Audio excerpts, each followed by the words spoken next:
c'est ce don précieux de l'intimité que le Saint-Esprit nous offre. Cette assurance n'a pas de prix, et elle vaut toute perte de confort et de sécurité. Elle vaut même la peine d'être emprisonné par les talibans. Le volume, votre vie est-elle trop bruyante? Le multitâche est devenu la norme. Quand, pour la dernière fois, avez-vous eu une conversation ininterrompue avec quelqu'un? Sans téléphone, sans SMS, ou sans aucune liste de choses à faire en tête. C'est tellement rare de nos jours de pouvoir passer du temps avec quelqu'un sans être interrompu ou distrait. Il n'y a pas longtemps, je me suis retrouvé en train d'envoyer un email alors que j'étais au téléphone, tout en jouant à laver avec ma fille. En cherchant à faire un maximum de choses, j'ai perdu ma capacité à me concentrer sur une seule action ou sur une seule personne. Ce qui s'est répercuté sur ma vie de prière. Et je suis certain que la vôtre s'en trouve aussi affectée. J'éprouve plus de difficulté aujourd'hui à être tout simplement avec Dieu, à me concentrer sur sa personne même, quand j'ai délibérément décidé de passer du temps avec lui. Jésus n'avait certes pas à gérer des mails, des SMS et des boîtes vocales, mais il a constamment enduré les multiples sollicitations des foules qui le poursuivaient. À chaque moment de la journée, les gens le cherchaient. Et parce qu'il faisait de sa relation avec son Père une priorité, il trouvait des moyens d'échapper à la foule. Il prenait le temps de se concentrer au calme. Marc 1, 35. Il était prêt à se mettre à l'écart pour prier et être en communion avec Dieu le Père. Notre manque d'intimité est souvent dû à notre refus de nous déconnecter et de rompre toute communication avec les autres pour nous retrouver seuls avec lui. Dans ce monde en folie, trouver un endroit calme nécessite un effort considérable. Il faut du temps pour apaiser son âme et son cœur devant le Seigneur. Cela implique d'éteindre la musique, la télévision ou son téléphone. Pour certains, cela signifie peut-être de s'enfermer dans le seul endroit privé de la maison. Pour d'autres, d'aller dans le coin de nature le plus proche, ou de réserver quelques jours dans un lieu de retraite. Je n'ai aucune idée de ce que signifie pour vous s'arrêter et prendre du temps devant le Seigneur. Mais je sais une chose, peu importe votre personnalité, l'art de s'arrêter, de se couper de toute distraction ou vacarme de ce monde, et d'écouter est une discipline spirituelle. Et c'est en pratiquant cet art, cette attente, cette façon d'être que nous pouvons vivre une intimité et une relation profonde avec le Saint-Esprit. Peut-être que pour certains d'entre vous, lire ce livre est une forme de vacarme qui vous éloigne de lui. Peut-être écoutez-vous déjà beaucoup de prédications ou lisez-vous des tas de livres. Ce dont vous avez besoin, c'est d'être en communion directe avec lui, de l'entendre directement et de lui parler directement. Au lieu de lire mes mots, écoutez ses paroles.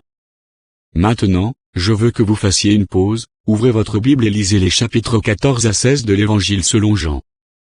Prenez le temps de vous laisser imprégner par ces paroles. Prêtez particulièrement attention à la façon dont Christ désire que ses disciples aient la paix, et comment il les réconforte, en leur assurant qu'après son départ, il ne les laissera pas seuls. Il leur promet qu'il leur enverra un autre consolateur, le Saint-Esprit. Jésus dit qu'il est avantageux pour nous d'avoir cet autre consolateur. C'est compréhensible. Après tout, Jésus ne faisait que marcher aux côtés des disciples. L'Esprit, quant à lui, allait entrer en eux. Jean 14, 17. Vous avez sans doute entendu cette vérité des centaines de fois, mais vous a-t-elle déjà émerveillé? Seriez-vous prêt à prendre 30 secondes, maintenant, pour vous arrêter sur le fait que Dieu est en vous? Stupéfait? Il ne s'agit pas d'une relation vague et distante. L'Esprit de Dieu nous choisit, vous et moi, pour faire sa demeure. Cela veut dire que, alors que j'écris, l'Esprit du Dieu vivant habite en moi. Je peux très bien me réveiller un matin me sentant particulièrement fatigué, stressé ou impatient. Et, humainement parlant, ces choses pourraient définir le reste de ma journée. Mais le fait est que l'Esprit Saint habite en moi. Et à cause de cette réalité, ma journée n'a pas à être déterminée par le stress, la fatigue ou l'impatience. Si vous avez reçu cette promesse du Saint-Esprit par la foi, vous aussi, vous êtes son temple. Quand vous conduisez les enfants à l'école. Quand vous vous rendez au travail tous les jours. Quand vous vous engagez dans une nouvelle phase de votre vie, encore inconnue. Quand vous allez en cours. Quand vous faites face à la tragédie et la douleur. Quand vous faites les courses.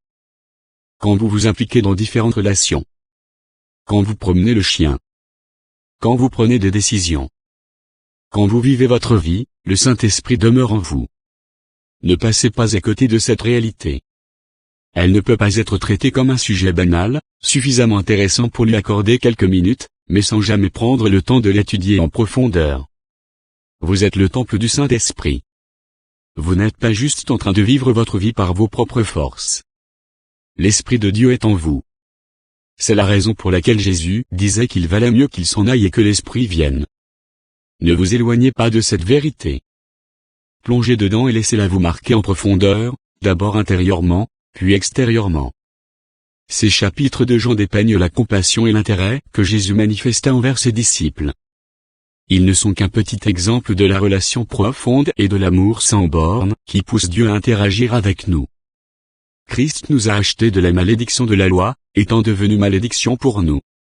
Afin que, par la foi, nous recevions la promesse de l'Esprit, Galates 3, 13-14. Waouh! Je suis sûr que j'ai lu et relu ce passage, mais je ne crois pas qu'il m'ait vraiment marqué avant que je ne commence à m'intéresser au Saint-Esprit. Christ nous a achetés de la malédiction afin que nous puissions recevoir la promesse de l'Esprit Saint. Cette promesse n'est pas insignifiante. Jésus a souffert une mort affreuse afin que je puisse obtenir l'incroyable don du Saint-Esprit. Comment oserais-je considérer cela comme allant de soi? Grâce à Jésus, j'ai reçu cette promesse. Et l'Esprit en question n'est pas une force qui agit à distance. Il fait sa demeure dans nos vies, dans nos corps, et, en agissant de la sorte, il procure une profonde sécurité. Dans les Écritures, nous lisons encore et toujours que nous sommes enfants de Dieu, conduits par son Esprit, et que nous avons reçu l'Esprit d'adoption. Kristen est une amie de la famille depuis 10 ans. Je n'oublierai jamais les funérailles de sa mère. Son chagrin profond et manifeste prouvait combien elle avait été aimée par cette femme qu'il avait adoptée de Corée. C'était la maman de Kristen, pas juste une dame qui s'occupait de les payer pour sa nourriture. Cela fait maintenant des années qu'elle est décédée, et pourtant, Kristen a toujours du mal à parler d'elle sans être émue. Sa maman lui manque. C'est ce genre d'adoption que la Bible évoque. Il ne s'agit pas d'un gardien impersonnel qui vous surveille du coin de l'œil. Il s'agit d'un parent, le meilleur qui a existé et qui existera jamais. Nous avons été choisis, greffés, adoptés dans la famille de Dieu. Et maintenant que nous faisons partie de la famille, l'Esprit en nous fait crier, « Abba, Père ». Souvenez-vous qu'Abba est le terme le plus intime pour faire référence à un père. C'est comme dire papa. Il évoque une familiarité et une intimité profonde. Lorsque l'Esprit de Dieu parle à nos cœurs, nous pouvons crier à Dieu comme est notre Abba. Nous commençons à expérimenter une relation d'intimité si profonde que nous nous demanderons, est-ce que tout le monde se sent autant aimé de Dieu?